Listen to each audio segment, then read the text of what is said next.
Saya awalnya memang tergelincir dengan dunia.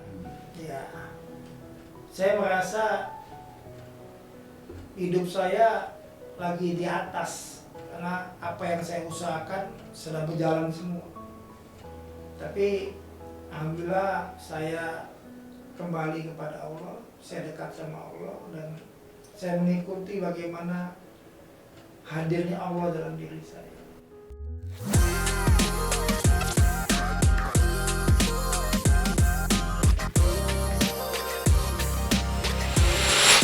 Yang saya tahu, saya baca, saya pelajari Pak Bakti, masuk surga ini mahal, nggak mudah. Saya mengajak, menghibur semua karyawan saya untuk bagaimana sama-sama sakit-sakitlah dulu kita di dunia ini. Insya Allah kita akan mendapatkan kesenangan nanti di akhirat. Amin.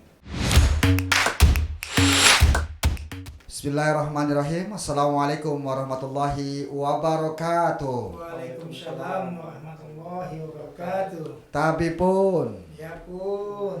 alhamdulillah wassalatu wassalamu ala rasulillah sayyidina wa maulana Muhammadin abdillah wa ala alihi wa ashabi wa man tabi'ahum bi ihsan ila yaumiddin.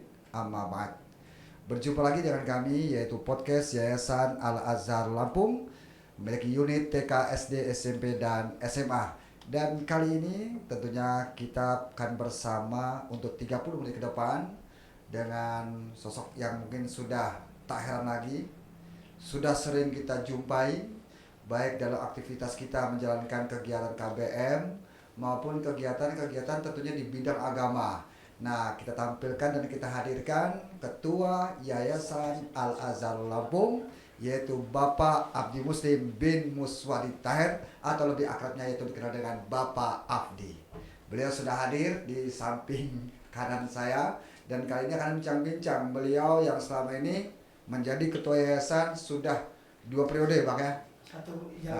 Jalan 2, dan tentunya banyak perkembangan, tidak terlepas ini dari perjuangan lahir dan batin. Kalau lahir mungkin tampak gurunya profesional, siswanya mungkin terdidik menjadi soleh dan soleha, fasilitasnya dipenuhi, tapi ada yang tak tampak. Ini adalah usaha-usaha batin.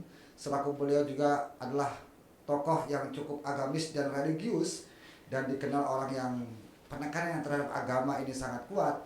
Maka kita akan kali ini membedah segala target motivasi beliau kepada segenap keluarga besar Yayasan Al-Azhar Lampung. Maka kita simak dan kita tanyakan. Selamat siang, assalamualaikum Pak Abdi. Waalaikumsalam warahmatullahi wabarakatuh. Sehat Pak Abdi? Alhamdulillah. Baru pulang juga nih dari. Ini beliau ini aktivitasnya bisa dikatakan 24 jam non-stop, ya enggak? Pulang hanya untuk istirahat lalu berangkat lagi. Pikirnya udah pikir akhirat dunia. Nah, Pak Ketua, mohon izin kami ingin sedikit membedah rahasia mungkin Pak Ketua selama menjabat di Yayasan Al-Azhar Lampung. Selama ini mungkin instruksi untuk menjadi guru profesional, untuk menepati waktu, disiplin itu menjadi hal yang sudah menjadi kewajiban dan wajar. Tapi tentunya di sini ada hal-hal penekanan di luar dari itu, tapi itu sangat utama, yaitu tentang ibadah, terkait dengan iman dan amal soleh. Bisa sedikit berikan pencerahan kepada kami hal-hal yang sudah menjadikan gebrakan Pak Ketua selama menjadi Ketua Yayasan Al-Azhar Lampung untuk hal-hal bidang agama. Silakan Pak. Ya, baik. Pemirsa podcast Yayasan Al-Azhar Lampung yang saya cintai, alhamdulillah pada kesempatan hari ini saya bisa hadir dan berkunjung di podcast Yayasan Al-Azhar Lampung unit TK, SD, SMP dan SMA. Tak terasa memang saya kini memasuki periode kedua di dalam masa kepemimpinan sebagai ketua yayasan. Tentu kita di dalam menjalankan suatu organisasi, suatu usaha, itu tak lepas daripada bagaimana kita memanagenya dengan baik. Memanage suatu usaha itu tidak serta merta hanya dalam segi administrasi, tapi bagaimana kita memanage dan memaintain itu, bagaimana kedekatan kita sama yang menciptakan kita, sama yang memberikan kita rezeki. Jadi kalau usaha itu tidak kita serahkan dan niatkan untuk mencari keridhaan Allah Subhanahu wa taala, Maka saya rasa menurut prinsip saya, menurut hakikat yang saya jalani saat ini, maka usaha itu tidak akan mendapatkan keberkahan. Usaha akan jadi suatu keberkahan kalau kita libatkan Allah di dalam. Maka bagaimana saya berupaya untuk membawa Yayasan Al-Azhar Lampung ini yang sudah didirikan dari tahun 82. Ya, sudah 82, tahun 82 ya, didirikan oleh salah satu pendirinya ayah saya, Senior Haji Muswali Tahir, untuk bagaimana yayasan ini, untuk bagaimana bisa mensiarkan agama awalnya itu. Sehingga banyak unit-unit kami di pelosok-pelosok itu yang benar-benar hanya bagaimana bisa agama Islam ini bisa tersiar. Jadi bukan hanya mencari keuntungan saja, tapi bagaimana kami bisa membangun fondasi Islam di daerah-daerah. Jadi saya cerita sedikit nih, Pak Harbi. Silakan. Saya dari kecil memang terbiasa dididik dengan agama oleh ayah saya. Ya. Pagi-pagi itu kalau kami belum bangun tuh digedor. Kamar tuh digedor. Supaya apa? Supaya kamar anaknya dibangun semua, sholat subuh semua. Dan kumpul sama ayah, kumpul dikasih tausiah agama. Kemudian ya siang pagi itu kalau itu ayah sering ngajak sholat duha. Jadi memang fondasi awal ini begitu kuat. Begitu saya menapaki dunia pekerjaan, saya awalnya memang tergelincir dengan dunia. Ya, saya merasa hidup saya lagi di atas karena apa yang saya usahakan sedang berjalan semua. Tapi itu tadi saya bilang, kalau usaha itu tidak didekatkan sama Allah, maka ujiannya banyak. Sangat banyak ujiannya. Maka ketika saya tergelincir jatuh dalam usaha, maaf benar, tidak ada satupun kawan mungkin yang dulu zaman itu yang mau dekat sama saya, karena saya lagi jatuh. Saya seolah-olah jalan sendiri gitu kan. Tapi alhamdulillah saya kembali kepada Allah, saya dekat sama Allah dan saya mengikuti bagaimana hadirnya Allah dalam diri saya. Karena selama ini mungkin kita ini hidup ya, mungkin merasa kita hidup ini karena kita memang lagi hidup. Kita ini bisa makan, bisa minum ya karena kita ada usaha, ada pekerjaan, ada upaya lah untuk kita bisa untuk makan gitu. Kita sehat ya karena kita bisa menjaga kesehatan. Seolah-olah itu semua karena hebatnya kita. Tapi ternyata setelah saya mencari hakikatnya, hakikat Tuhan itu seperti apa, ya menemukan kebahagiaan. Dan saya merasakan bahwa Allah itu tidak ada jaminan memberikan kebahagiaan itu di harta. Banyak orang punya harta tapi tidak bahagia hidup. Banyak orang jabatannya penting segala macam sampai pejabat tinggi tapi gak bahagia hidupnya. Kegelincir main perempuan, kegelincir korupsi. Banyak orang yang mempunyai materi harta tapi gak bahagia. Ternyata saya renungkan, saya ikut kegiatan, saya mengenal Allah, saya itikaf. Ternyata memang benar Allah tidak pernah meletakkan kebahagiaan, kesuksesan, kejayaan manusia itu pada harta dan bendanya, pada pangkat dan jabatannya. Tapi bagaimana Allah bisa meletakkan kebahagiaan manusia itu ketika manusia itu mampu mengamalkan agama secara sempurna. Maka hakikat iman ini memang harus diupayakan dan diusahakan. Itu pasti. Seperti kita hari ini, kita berupaya untuk lulus SMP. Kita SD. Kita lulus SD, kita belajar, sekolah, belajar, dan dapat ijazah. Kalau kita nggak belajar, mungkin kita nggak naik kelas. Kalau kita nggak belajar, nggak naik kelas. Kita nggak mau belajar matematika, kita nggak bisa matematika. Kita nggak mau belajar ilmu pengetahuan, kita nggak bisa ilmu pengetahuan. Mau naik kelas nggak bisa. Karena kita nggak ada upaya dan usaha untuk naik kelas. Tapi kalau kita ada usaha dan upaya untuk naik kelas, kita bisa naik kelas. Naik kita dari SD naik ke SMP. Begitu juga di SMP, ada upaya dan usaha sih kita bisa lulus SMP masuk ke SMA. Nah begitu juga dengan iman. iman ini kalau saya pribadi yang merenungkan ya pemirsa. Iya. Kita dapatkan iman ini ketika kita, maaf ngomong, orang tua kita mengajarkan di telinga kanan kita dan menghormatkan di sebelah telinga kiri kita. Maka kita resmi jadi orang Islam. Tapi Islam kita ini belum ada kelanjutannya. Baru sahnya aja jadi Islam. Dan bagaimana Islam itu akan tahu dengan kita, akan mengenal kita, akan meresap dalam diri kita, kalau kita tidak ada upaya untuk mengenalkan Islam itu.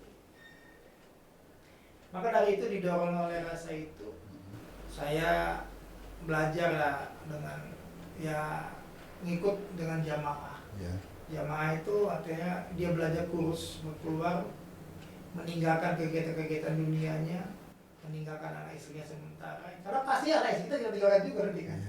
Ke usaha-usaha kita tinggalkan juga, semuanya kan kita tinggalkan nanti. Nah, kita berupaya untuk meninggalkan sementara, untuk bagaimana mencari hakikat iman.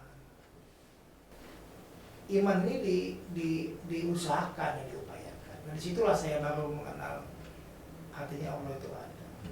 Selama ini kita merasa, wah saya pernah sukses Pak Mardi, pernah menjadi orang top lah. Bahkan sampai saking topnya saya merasakan penilaian saya. Saya kadang nggak kenal sama ayah ibu saya. Masya Allah. Saya jarang menemukan ayah ibu saya. Saya asik dengan dunia saya. Sibuk benar. Sibuk benar. Pokoknya saya kemana-mana udah dunia aja. Saya sehingga jarang mengunjungi ayah ibu saya. Ketika jatuh, Allah tunjukkan maha kebesarannya. Harta materi yang saya kumpulkan bertahun-tahun dengan susah payah, dalam 1 bulan, satu menit itu udah Allah balikan, selesai semua, hilang. Allah. Dan ketika itu harta semua itu melekat di hati, jadi tambah sakit. Kenapa? Dia nempel di hati. Jadi kalau kita hari ini bilang kita belum disayang sama Allah, saya sudah sholat, saya sudah ngaji, sudah sedekah, tapi masih begini-gini aja hidup saya. Sudah seberapa jauh Anda dekat sama Allah? Sudah seberapa jauh Anda sayang sama Allah? Kalau namanya udah sayang, kayak kita cinta sama pasangan kita lah. Ya, kalau ini punya istri kan sekarang. Nah, punya. Sayang sama istrinya sayang sama Pak Marbi. Datang Pak Marbi disiapkan tehnya, kopinya, malam dipijitin, disiapkan segalanya. Saya nggak bangun sama istri. Ingat pulang tuh ingat bawa oleh-oleh untuk istri. Ya. Kenapa? Istri saya menunjukkan. Nah coba kita.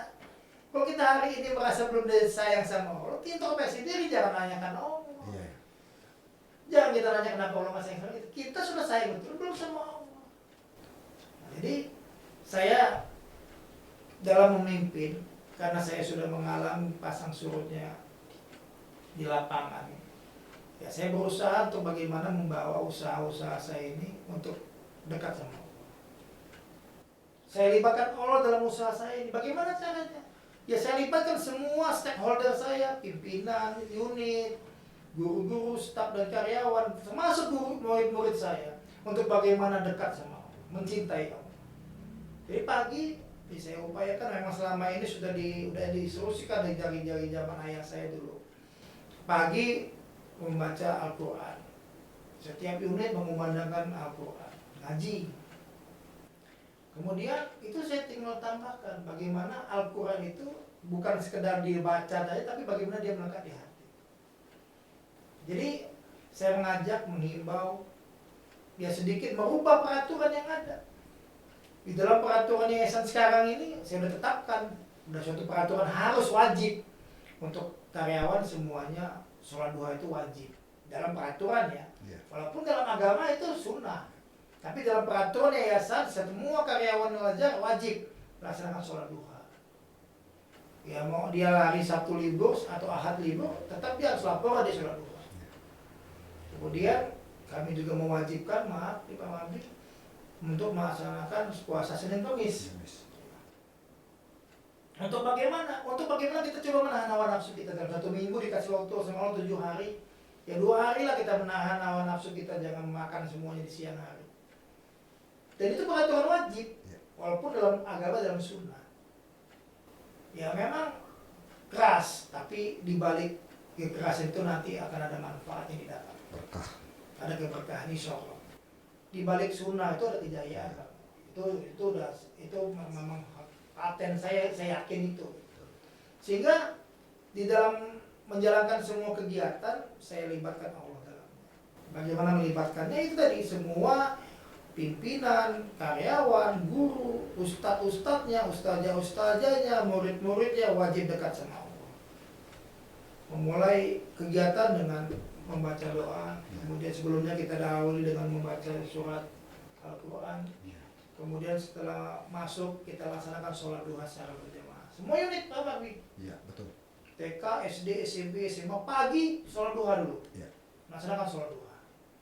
Kemudian azan zuhur dan azan asar, kalau asar memang waktunya jam 3 belum anak-anak pulang, digiring untuk sholat berjamaah. Iya. Kita upayakan mengatur supaya jam pelajaran itu tidak mengganggu waktu sholat. Iya. Sehingga ya alhamdulillah sedikit demi sedikit kepahaman tentang agama terhadap dewan guru, pimpinan semuanya sudah mulai mengental di hati. Jadi tidak susah lagi, saya sudah tahu. Karena memang yang saya tahu, saya baca, saya pelajari Pak Bakwi, masuk surga ini mahal, nggak mudah. Allah sedikit saya sampaikan, Allah itu menciptakan, ketika Allah menciptakan surga, Iya. Allah manggil malaikat Jibril. Wahai Jibril, coba engkau lihat bagaimana yang aku bangun. Yang aku beri nama surga. Baik, malaikat Jibril lihat. Masuk ada lagi, ada Allah. Subhanallah. Tidak ada satu makhluk pun, kata malaikat Jibril, yang tidak ingin masuk ke dalam surga itu. Saking dahsyat, indah, dan saking bisa dinilai, takjub lah melihat keindahan surga tersebut. Baik, senyum. Balik. Kemudian coba kau lihat lagi. Dia datang lagi malaikat Jibril menuju ke surga. Masya Allah, subhanallah, astagfirullah. Wah, zikir dia, menyebut dia. Bagaimana malaikat Jibril? Masya Allah. Tidak ada satu makhluk pun yang mungkin sanggup untuk masuk ke dalam surga kalau tidak benar-benar istiqomah dan yakin akan keberadaan kau ya Allah. Begitu sulit, susahnya untuk masuk ke dalam surga itu. Kerikil-kerikil, banyak ranjau-ranjau segala macam. Jadi emang surga itu bukan hal mudah didapatkan. Kita datang ke dunia ini, menghirup udara ini, mungkin kita nggak sadar, kita hari ini menghirup udara seolah kita bilang gratis. Nanti udara ini akan nuntut sama kita, mana uang sewa, mana uang hirupan kamu. Kalau kita tidak punya bekal iman, Islam, amal, maka udara ini akan menjerumuskan kita ke dalam neraka-Nya Allah. Kenapa tidak bersyukur tadi? Nah, ketika selesai begitu, Allah panggil lagi, maka Jibril, coba kau lihat lagi satu jam lagi yang aku beri nama neraka. Datanglah malaikat di sana, Masya Allah, ya Allah, tidak ada satu makhluk pun yang mau masuk ke situ. Sangat dahsyatnya, tidak akan sanggup satu makhluk pun masuk ke situ, ya Allah. Tidak akan ada yang bisa sanggup masuk ke situ. Tidak akan ada yang mau masuk ke situ. Ya Allah, sekarang engkau lihat lagi kembali ke sana. Dan datang lagi ke sana. Ya Allah, bangun pintu masuk ke dalam neraka itu bergelimang kemewahan. Wanita-wanita, harta benda, ya dibuat mudah semua. Minuman-minuman yang membuat senang hati manusia. Seketika itu malaikat Jibril bilang, wahai Allah, saya yakin banyak sekali hamba-hambamu yang akan tergelincir tanpa sadar masuk ke dalam neraka. Asbab jalannya begitu licin, begitu mulus, begitu indah, banyak pemandangan yang menggoda sehingga mereka terjerumus masuk yang tidak tahu di balik itu ada jurang yang sangat dahsyat. Nah, itulah kehidupan. Kita hari ini, saya menghimbau semua karyawan saya untuk bagaimana sama-sama sakit-sakitlah dulu kita di dunia ini. Insya Allah kita akan mendapatkan kesenangan nanti di akhirat. Amin. Jadi itulah upaya saya, usaha saya untuk bagaimana mengajak semua karyawan-karyawan saya di Yayasan Al Ajar ini untuk taat sama Allah. Agar apa? Kita bisa bersama-sama di surga-Nya Allah. Amin. Jadi pemirsa sekalian, khususnya keluarga besar Yayasan Al-Azhar Lampung, beliau selaku ketua Yayasan Al-Azhar Lampung menerapkan atau di dalam keluarga besar di unit yayasan dari mulai TK, SD, SMP, dan SMA, guru, karyawan, satpam, penjaga semua, beliau adalah berusaha menghidupkan amalan agama di tengah-tengah di tempat kita mencari nafkah atau di Yayasan Al-Azhar Lampung ini.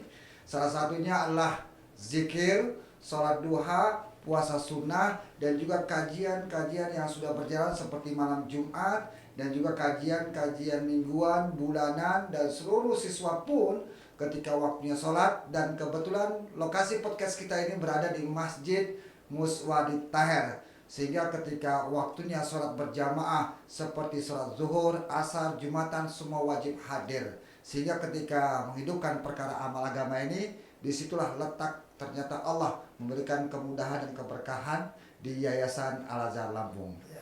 Tapi Ya. tentunya banyak tantangan ya Pak ya. Wah, iya. Nah, tantangan-tantangan itu tentunya tidak mudah. Bagaimana cara Pak Ketua untuk memberikan pemahaman kepada segenap keluarga besar dari mulai staf, karyawan, apakah dibina dengan diikuti kajian? Ya. Jadi gini Pak Kavi, dalam agama ini kita nggak bisa keras, Ya.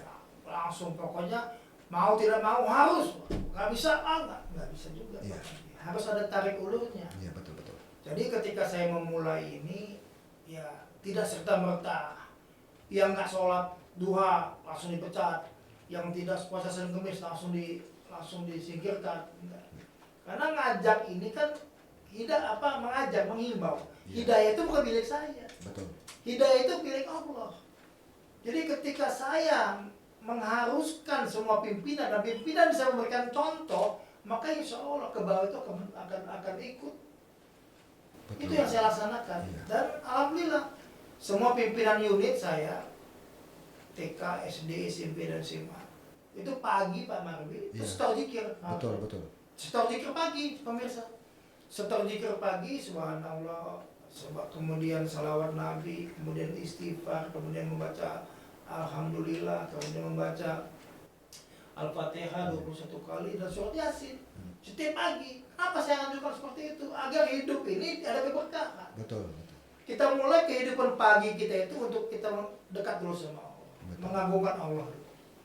Nah setelah itu, setelah ya masalah mereka nanti ikhlas tidak ikhlas tuh saya serahkan sama Allah. Bukan berproses. Berproses, hidup ini banyak proses. Sehingga ya alhamdulillah saya tidak perlu dengan kekerasan mengharuskan yang tidak puasa, yang tidak sholat duha dipecat. Alhamdulillah dengan saya ngajak terus, menghimbau terus, kemudian ikut tadi seperti Pak Paldi kajian untuk yang laki-laki, saya instruksikan untuk hadir di malam Jumat, yaitu malam Sabtu Jarik, ya, yang kumpulnya para pendakwa. Iya. Ya mudah-mudahan di situ ada keberkahan. Karena banyak orang yang sudah keluar 3 hari, Betul. keluar 40 hari, Pak Paldi keluar 1 tahun, 4 bulan, 1 tahun. Mudah-mudahan kecucuran berkah-berkah dari situ. Iya. Kenapa? Ya, saya yakin tadi saya bilang di awal bahwa iman ini perlu diupayakan. Bagaimana mengupayakan? Kita keluar di jalan Allah. Betul. Tanpa kita keluar di jalan Allah, tidak ada datang iman itu. Yakin saya di situ. Karena itu Kenapa? bentuk usaha ya. Usaha upaya kita untuk bagaimana mendekatkan diri sama Allah. Sehingga alhamdulillah yang ibu-ibunya juga Pak Mufti, yang perempuannya, yang wanita-wanita kami lakukan itikaf juga. Dia tidak 3 hari tapi 1 malam. 1 malam itu bagaimana apa yang dikerjakan? Hanya zikir dan ibadah. Zikir, ibadah, kemudian belajar adab-adab. Yang mungkin selama kita hidup di dalam pelajaran sekolah kita tidak dapatkan. Iya, betul. Adab makan, adab istinja, ada perjalanan, ada masuk masjid, ada tidur, ada berhubungan, diajarkan semua. Sehingga paham dan langsung diimplementasikan, langsung dipraktekkan, sehingga lama-lama tidak hafal. Nah, kemudian belajar 6 sifat, 6 sifat yang mulia, 6 sifat yang pernah diajarkan, dilaksanakan dan diimplementasikan oleh para sahabat. Sehingga para sahabat itu sukses hidupnya di dunia dan akhirat karena memiliki 6 sifat. 6 sifat itu yakin akan kalimat la ilaha illallah Muhammadur Rasulullah, bahwa sesungguhnya tidak Tuhan yang patut disembah, diminta, dihajat hanya Allah Subhanahu wa taala. Kemudian sholat khusyuk wal khudu, bagaimana sholat ini mendatangkan hakikat hidayah. Bahwa sholat ini kita laksanakan bukan untuk melepaskan kewajiban kita, tapi bagaimana kita kewajiban kita sebagai hambanya untuk mendekatkan diri kepada.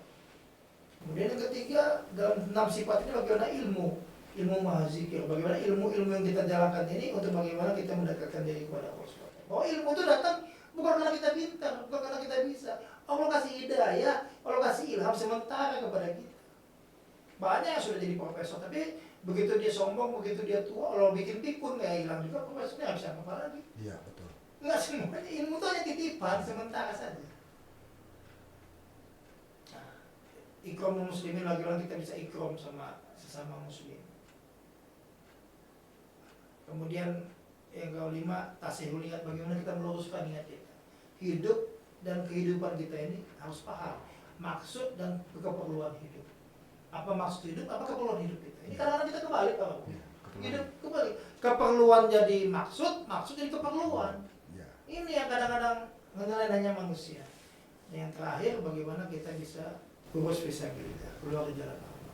Ya, ada satu patah yang saya ingat-ingat, saya renungkan ketika saya baru pulang urus fisabilillah keluar di London kemarin, ya. Bahwa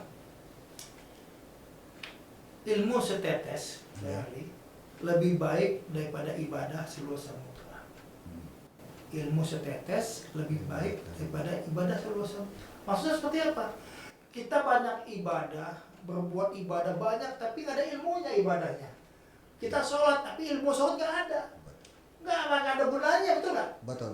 Ya kan? Sholat, ujung-ujung sholat, tapi ilmu sholat nggak ada. Usulnya nggak dapet, bacaannya nggak kena. Gimana mau dapat coba?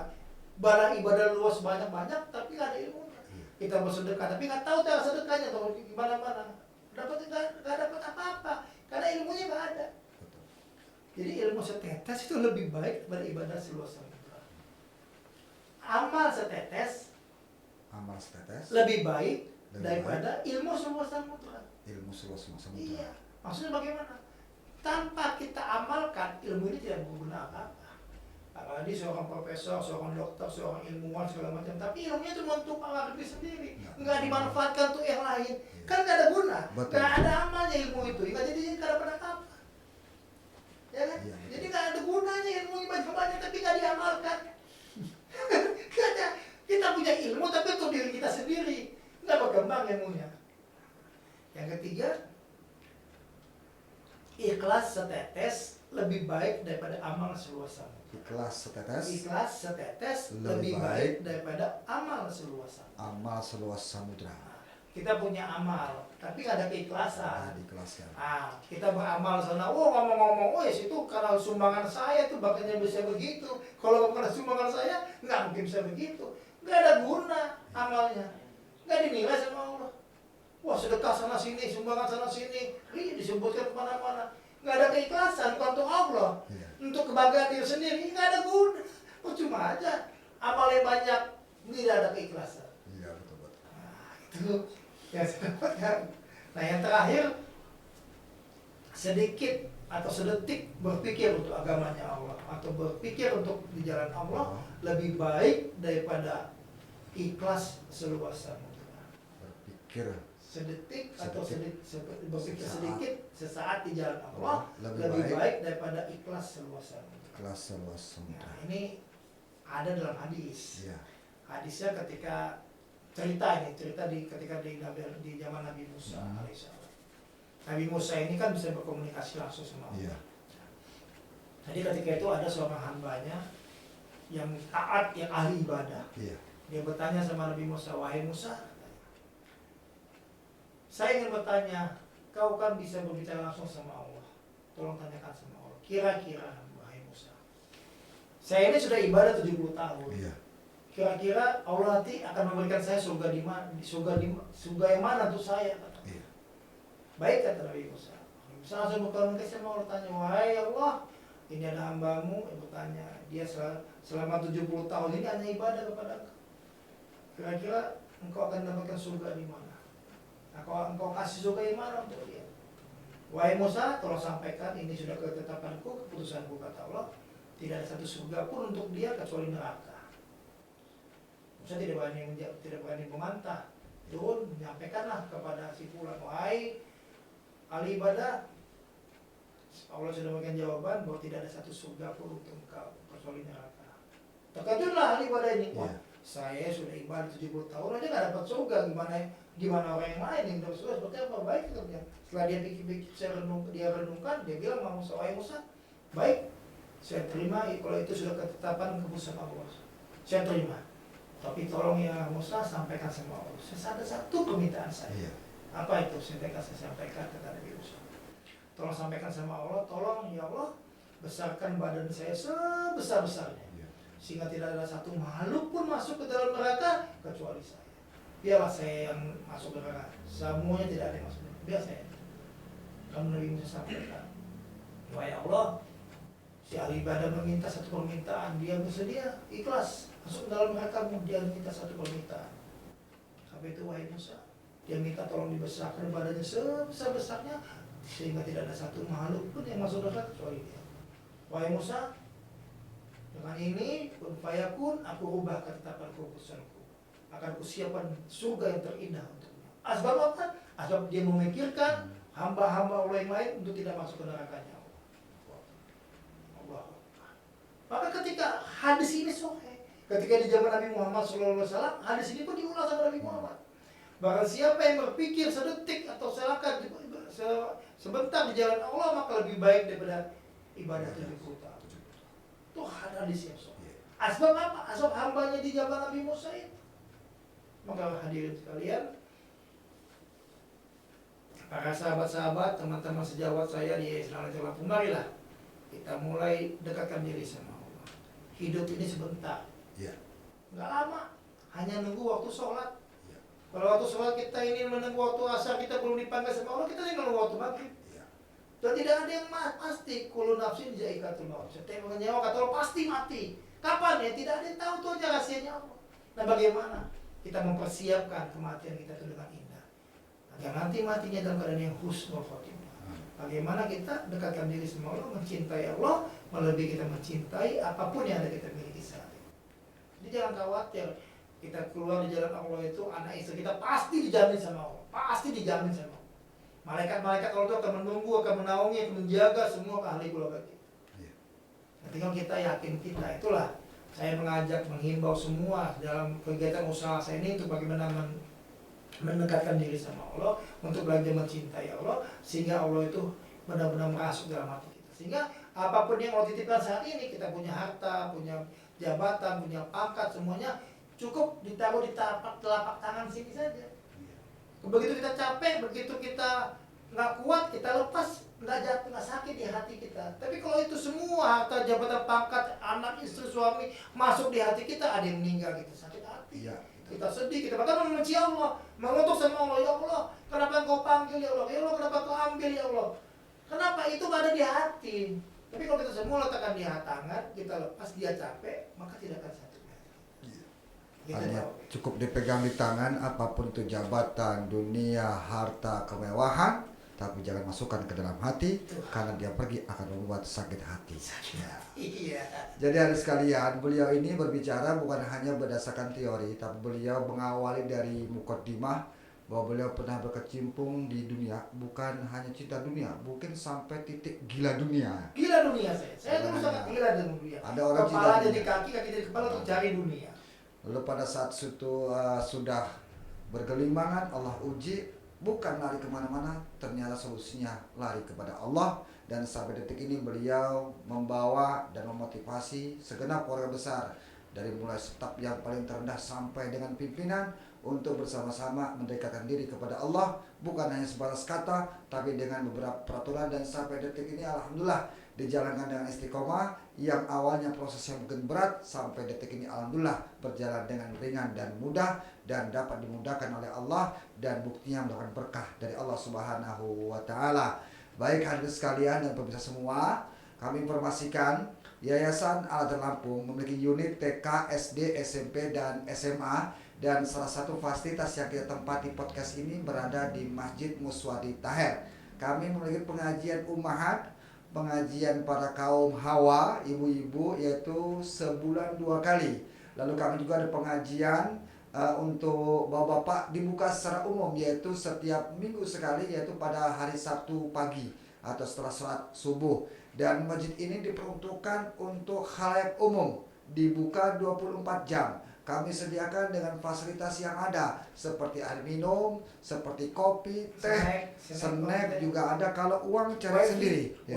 Wifi pun gratis kami akan sediakan kepada seluruh jamaah yang singgah untuk melaksanakan ibadah sholat berjamaah di Masjid Muswadi Taher. Jadi sedikit Pak Marbi, alhamdulillah Allah Subhanahu Wa Taala memberikan Yayasan Al-Azhar ini rezeki, dan di tahun 2023 kemarin kita dapat meresmikan pembangunan Masjid Insinyur Haji Muswadi Taher. Ya, alhamdulillah. Ini kami dedikasikan untuk ayahanda kami tercinta.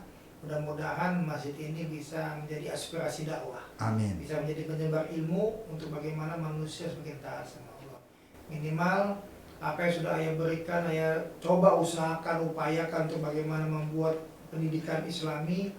Ya inilah kami anak-anaknya, penerus-penerusnya berusaha untuk bagaimana melanjutkan cita-citanya. Amin.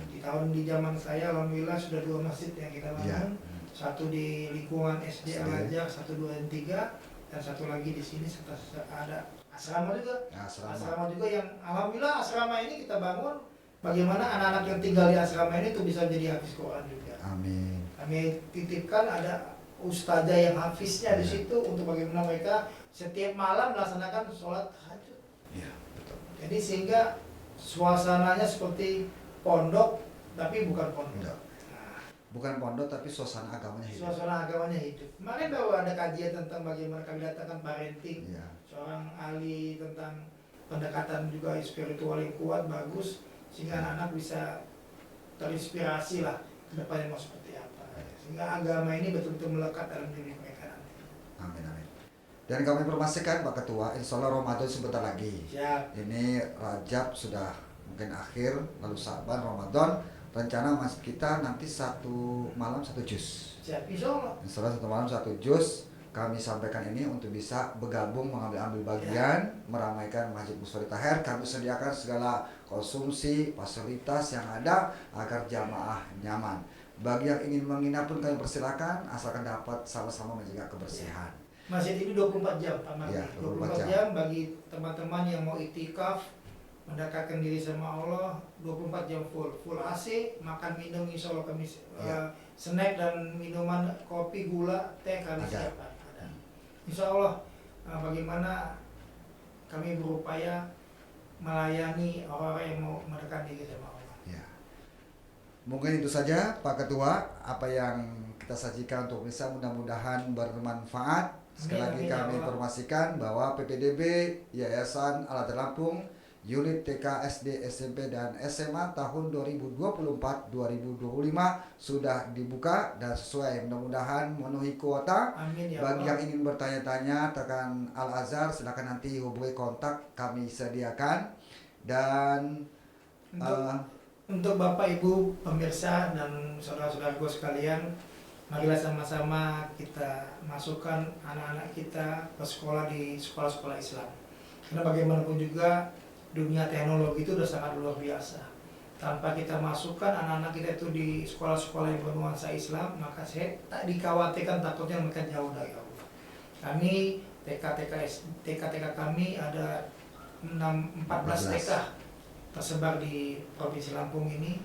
Kemudian ada SD ada 3 di lokasi di Perumnas Alim siap menampung 336 siswa. Insya Allah sudah hampir 50% kuotanya nih Pak Marwi. Amin. SMP kami juga ada 2, SMP 3 di Jalan Sultan Agung dan SMP 1 ada di Jalan Sukardi Hamdani. Yang di Sukardi Hamdani Pak Marwi itu untuk nampung yang orang hafiz Quran. Ada sekolah hafiznya, sekolah tahfiz ya. Dan SMP 3 mudah-mudahan sekarang sudah masuk 30% yang masih mendaftar. Maka Bapak Ibu yang memiliki putri yang lulus SD segeralah masukkan di SMP Al-Azhar 3 Bandar Lampung dan SMP Al-Azhar 1 Bandar Lampung. Dan anak SMP-nya, alhamdulillah tahun kemarin kami menolak jumlah siswa di Bangkapi karena yang masuk membludak. Sedangkan siswa yang kami butuhkan hanya sekitar 300, yang mendaftar lebih dari 300-an lebih. Jadi untuk Bapak Ibu yang ingin anaknya sekolah di SMA Al-Azhar 3 segera merapat mengambil formulir untuk daftar, karena memang lulusan-lulusan kami upayakan untuk bisa hafal juz ke-29 dan juz 30. Amin. Dan memang nilai-nilai agama kami kuatkan di sini. Dan guru tahfiz kita ada 14 Dan orang. kami menyiapkan guru-guru tahfiz lulusan Temboro yang betul-betul tahfiz Al-Quran 30 juz. Nah, mudah-mudahan asbab-asbab itulah kita upayakan mendapat keberkahan dan ridho dari Allah Subhanahu wa taala. Dan bagi yang luar kota jangan khawatir, untuk SMP dan SMA kami Ada sediakan asrama. asrama dengan segala fasilitas yang cukup lumayan dengan harga yang sangat meriah. Tapi bukan murahan, begitu Pak ya. Siap. Ya. Oke, baik untuk semua, ingat segera bergabung bersama kami Yayasan Al-Azhar Lampung, unggul Islami terpercaya pilihan masyarakat Lampung. Kami mendidik anak didik seperti anak kandung sendiri. Wabillahi taufiq wal hidayah. Wassalamualaikum warahmatullahi wabarakatuh.